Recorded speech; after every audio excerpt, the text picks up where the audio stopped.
Now once you've done the download and the installation, I'm going to show you how to register IQBusiness.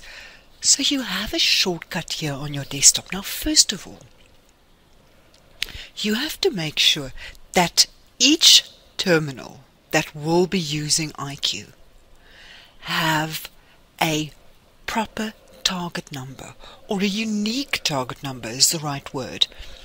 So you right click on your shortcut. In my case, this would be the server. So I will right click on the shortcut and I will go to properties. What I will now do is I will make a space after the exe. This is, in other words, the path of where IQBusiness has been installed on the hard drive of the computer in a folder IQ Retail. Within that, IQ Enterprise, and the exe will be called IQenterprise.exe. Now you can type in the terminal number. The numbers that you type in doesn't have to run consecutively. Advice, perhaps make your server 100 or 50. Make all your tools run consecutively. If you've got 5 tools, make them 1 to 5. Keep a space open before you start with the back office machines. Perhaps then start with the back office machines at 20 or 50, depending on how big your company might grow. And then you can click on OK. If you now double click on your shortcut, the first time you do that, it will come up saying you now have to register. At this stage, it will say IQ Enterprise, which is fine. You can click on OK.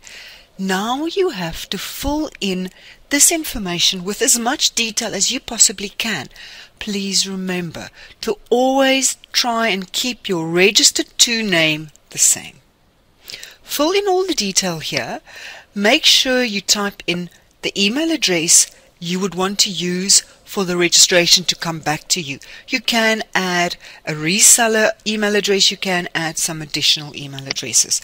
But what is really important is to remember to specify your system here. Choose your system. In my case, it's going to be IQBusiness. I am going to ask for 1 license. If I don't want to register it, I can ask for a 30-day trial, and you can specify what you would like with it. The AMS gateway, remember, you've got to contact Blue Label to get it set up for you correctly. And if you want to use the report writer, you can add that as well. What you then do after you fill all of this in is you send the email. That will then use your default email program to send this file. It will be called a reg.txt file, and it's going to send it to registrations or registration at iqretail.co.za. If you don't have email access on this computer, make sure you go to Advance and choose the option Save and Export, where you can then save the regtext file and then attach it to an email. And that concludes looking at how to fill in and send the registration.